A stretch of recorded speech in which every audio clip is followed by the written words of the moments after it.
This plot of land in the Ukrainian capital, Kyiv, has been set aside to bury and honor civilians and soldiers killed in recent battles and future war victims. Over the weekend, as Ukraine announced it had retaken towns surrounding the capital, gruesome reports emerged about the deaths of hundreds of civilians, with many bodies left on the streets.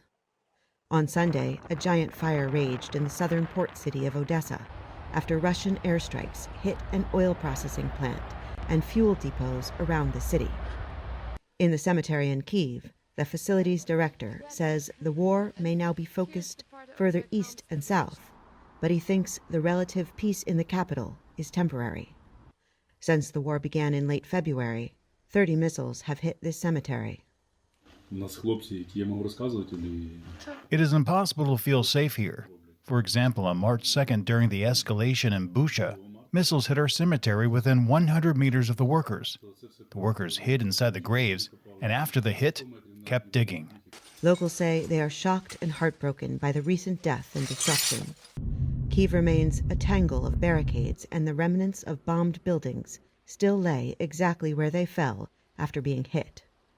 Russia says it has withdrawn from Kyiv, but some believe they will continue to attack in other regions. I don't trust them. I think they are regrouping, and it could be even worse if Russia moves more troops to the east. It's not easy for Ukrainian soldiers to protect those regions. In the western part of the country, where air raid sirens are heard daily, even though attacks here are infrequent, leaders say their government is preparing civilians to withstand battle. We provide different kind of training, first aid, chemical attack drills, air raid instructions, defense skills, including defending the buildings we are in now, the city municipality. This school in Vinnytsia is being used to house families who are among the millions of displaced people in Ukraine.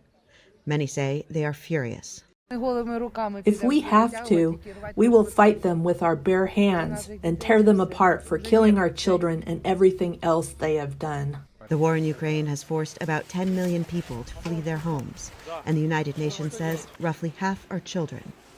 The Ukrainian government says mass killings in Bucha and other towns near Kyiv appear to be war crimes.